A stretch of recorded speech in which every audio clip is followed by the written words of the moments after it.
Pablo Escobar llegó a ser el criminal más poderoso del mundo en ese tiempo y por ende, el más buscado. Quería subordinar a los periodistas. A punta de miedo buscaba que favorecieran su imagen pública y no cubrieran, o al menos disimularan sus andanzas. Quería ser visto como un reivindicador de los pobres y no como un criminal sin límites en las guerras contra sus rivales por el negocio de la cocaína y contra el Estado colombiano. Un carrobomba con 100 kilos de dinamita detonado a las 7:45 de la mañana en cercanías al estadio Atanasio Girardot de Medellín le ocasionó la muerte al gobernador de Antioquia.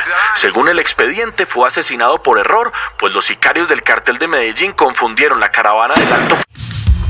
Esto es Pablo Escobar, Escape de la Catedral. Episodio 2, Paz de Plomo. Los extraditables. Un grupo criminal encabezado por Pablo Escobar buscaba prohibir la extradición de colombianos a Estados Unidos. Ellos temían más a las celdas norteamericanas que a cualquier otra cosa. Habían declarado la guerra al Estado y a la sociedad colombianas con el terror como punta de lanza. El magistrado del Tribunal de Bogotá fue asesinado luego de que 4 sicarios... Era 1989 y Medellín se había convertido en el epicentro de terror en el mundo. Esta noche el precandidato liberal Luis Carlos Galán Sarmiento fue víctima de un atentado terrorista aquí muy cerca de Bogotá. Ahí escucharon los tiros. No sé qué pasó. 1989 fue uno de los años más violentos de nuestra historia. María Elvira Samper ha sido una de las periodistas más relevantes de Colombia. A ella le tocó vivir en carne propia aquellos años cruentos. En aquel entonces era subdirectora de la revista Semana. Escobar juega a todas bandas parapetado en el membrete de los extraditables. Habla de los extraditables, pero se sabe que realmente él es el que está detrás de esa razón social, por llamarlo de alguna forma. Escobar se fue lanza en ristre con atentados, asesinando jueces, magistrados y todos los que tuvieran o la osadía de haberle abierto procesos o la osadía de defender la extradición. Ese año pasó como un terremoto. Colombia tuvo muy pocas dudas sobre los autores intelectuales del golpe y de una vez desaparecieron las objeciones contra la puesta en vigor del tratado de extradición. 3 candidatos presidenciales fueron asesinados, así como gobernadores, decenas de policías, jueces y cientos de civiles. La campaña presidencial estaba teñida de sangre y el insomnio se apoderó de nuestras noches. El 89 es un año absolutamente terrible. Es la bomba del DAS, es el atentado a Maza, el asesinato del comandante de la policía de Antioquia, el atentado al avión de Avianca, que yo creo que es, digamos, el que ha dejado más víctimas inocentes, es el asesinato de periodistas, son atentados con bombas en ciudades, todo esto en una estrategia para amedrentar a la sociedad, para acorralar al Estado, que se encuentra, digamos, con unas instituciones muy precarias y un aparato de justicia muy débil. Los políticos viven de la imagen. Entonces lo que tenemos que hacer, hermano, es arreciar duro, porque esto la única forma de solución es una paz conversada y arreglada.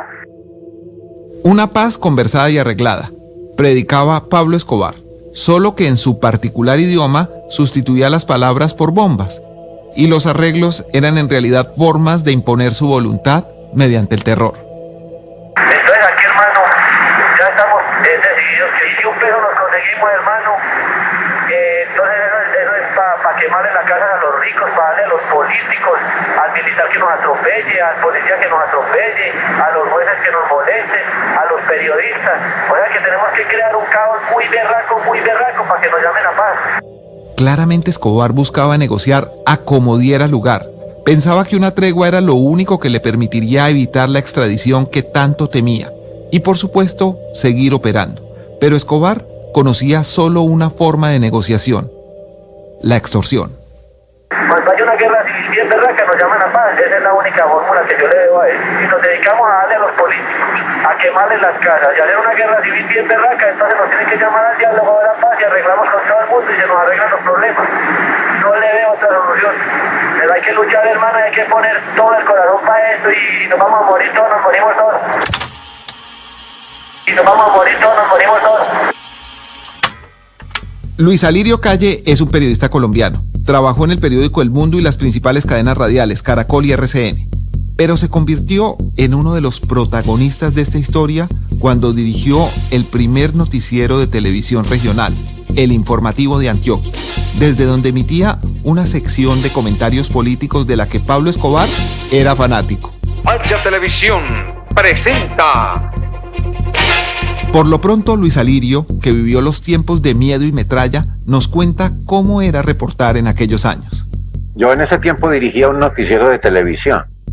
Nosotros trabajábamos con miedo, nosotros decimos que hacíamos un periodismo miedoso, un periodismo que, es decir, nosotros salíamos de la casa y pues ni sabíamos si volveríamos, ¿no? Luis Alirio trabajaba en Medellín, que a decir verdad, vivía en la práctica bajo el total dominio y control de Pablo Escobar. Medellín vivía una situación prácticamente de toque de queda no oficial. El periodista pudo vivir desde primera fila cómo Escobar y los suyos tenían arrodillado al Estado, siempre un paso adelante, con informantes en las calles, la policía, el ejército. Y como sucede en una cuarentena, todos los aspectos de la vida se vieron afectados, el comercio, la industria, el trabajo. Nosotros trabajamos pues todos los días, nuestro compromiso y nuestra responsabilidad era estar vigilantes y estar atentos a todo lo que pasaba. Pero teníamos miedo. Pero hay que luchar, hermano, hay que poner todo el corazón para esto y nos vamos a morir todos, nos morimos todos. Incluso escuchando las cintas ahora, décadas después, podemos entender el ambiente de terror que infundían Escobar, su cartel y los muchos otros grupos violentos de la época. El cartel de Cali, los paramilitares, las guerrillas. Las cintas son misteriosas, enigmáticas. En algunos casos es imposible descifrar con quién habla Escobar. Lo que resulta siempre cautivador es el teatro de sombras, la forma en la que podemos asomarnos a una ventana clandestina sobre el ejercicio criminal del poder oculto. ¿El operativo está para mañana? Mañana pasado mañana. Ah, bueno. Muy secreto, con 400, muy secreto.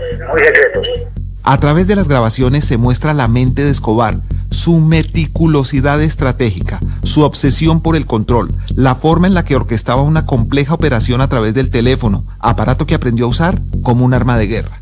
Correcto.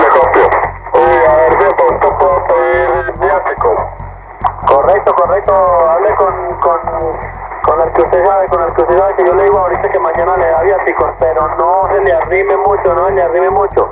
Espere lo que él le pasa antes de llegar o espere la salida de lejos. Bueno, Rocio, muy bien.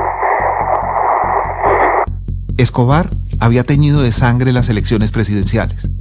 Ahí escucharon los tiros, mira. Había asesinado al candidato favorito, Luis Carlos Galán, que había declarado la guerra al narcotráfico e iba derecho a la Casa de Nariño, la sede presidencial. En su lugar fue elegido el economista César Gaviria. Respondieron a las bombas con votos, con millones de votos por el nuevo país que anhelaron tantos compatriotas caídos. Luis Carlos Galán. Ese contexto nos lo relata la periodista María Elvira Samper. Después del asesinato de Galán en el 89, Gaviria hereda, digamos, las banderas y finalmente hay una consulta, gana la consulta y gana la presidencia, pero él dice que la sociedad vería con ojos más benévolos si los narcotraficantes se entregaran y confesaran y habría posibilidades de un trato más flexible. Empezó a madurar la idea y a pensar que tenía que buscarse una alternativa donde existiera la extradición no como única herramienta, sino como una herramienta que pudieran usar, bien sea como garrote o bien sea como zanahoria. En esa época los colombianos sabíamos que Escobar y los suyos tenían tanto poder que el gobierno parecía estar arrinconado y obligado a negociar. Sobre esto nos habla Luis Alirio Calle. Cuando se conoció que había una intención de tratar de hablar con los carteles de la droga, en particular el llamado cartel de Medellín, cuya cabeza era pues Pablo Escobar Gaviria, se hacía mucho comentario, muchas noticias, se buscaba entre la gente en la calle opiniones y todo el mundo pues vemos que había como una cosa unánime en el sentido de que ojalá, digamos que el sentimiento general era de ojalá. Quizás el espíritu de ese ojalá fue lo que motivó al gobierno a llevar a cabo las negociaciones. Dice que le fue muy bien porque el tipo ahí mismo llegó y se fue para allá del aeropuerto directo para allá, para la casa esa de Nariño. Así es. Escobar mandaba mensajes y emisarios nada menos que a la casa de Nariño, el sitio donde despachaba el presidente de la República, César Gaviria. Habló con el hombre que lo atendió muy bien. Ya ahí lo único berraco era el problema con los Estados Unidos. Y entonces ese se comprometió en una tregua y que hasta el martes, pero el otro le dijo, y ya nosotros dimos las órdenes de que jodieran a todo el mundo, entonces ya es muy difícil pararlas. Y yo le dije, mira lo que están haciendo, ya por ejemplo la carga de la casa mía y cosas así. Escobar insistía en negociar una paz a base de plomo, y las negociaciones parecían tomar forma. Pero como siempre con este personaje, todo tenía que ser a su manera. La preocupación de Escobar, básicamente escondida en el parapeto de los extraditables, es que le garanticen la no extradición. Y después la obsesión de él se vuelve en el sitio de reclusión. En la negociación de la entrega, el gobierno tuvo que ampliar sus facultades y echar mano de todo aquello que pudiera ser útil. En este calvario, el papel de algunos periodistas fue central, no solo para seguir informando a la sociedad colombiana en medio del terror. Necesito que me haga un favor. Sí. Para saber la seriedad de que usted es Pablo Escobar, necesito que me diga quién le tomó las fotografías que se publicaron en Cuba P, a quién se las entregó y por quién autorizó usted que esas fotografías fueran publicadas. A Caicedo. Me la tomó Gustavo González. Y se las entregó al doctor Caicedo, que es un abogado, el abogado de él. Sí, señor. En el caso de Francia. Sí, señor. Sí. Sí, señor. Correcto. Le creo, gracias. Escobar tejía en la sombra y tejía fino. No dejaba cabos sueltos y procuraba estar siempre un paso adelante de sus adversarios y también de sus amigos. Los negociadores por su encierro muestran su muy particular idea de reclusión, en sus términos, en sus tiempos y en el destino de su elección. Así como lo escuchamos, pasó después y seguro así pasó antes. ¿Cárcel que le gustaría ver? ¿Cuál? No, pues la cárcel de Bellavista, pero yo puedo aceptar la cárcel de Bellavista, yo no tengo ningún problema, ¿cierto? Sí. Pero entonces necesitamos un sitio, un pabellón exclusivo para nosotros, un sitio especial para nosotros, porque nosotros no podemos estar revueltos pues con la gente, ¿me entiendes? Por los asuntos de seguridad. Sí. Es que el problema no es que nosotros estemos pidiendo mejores condiciones de reclusión, sino seguridad. Seguridad.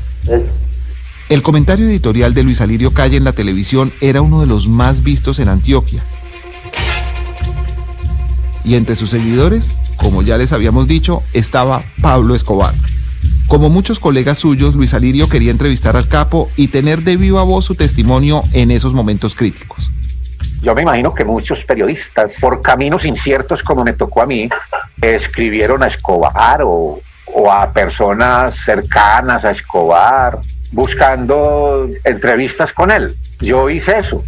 Una vez se me ocurrió escribirle una carta pidiéndole que como él dispusiera, pues que yo en representación de un noticiero que dirigía tuviera la posibilidad de hablar con él para saber qué posibilidades habría concretas, reales, de que se iba a entregar.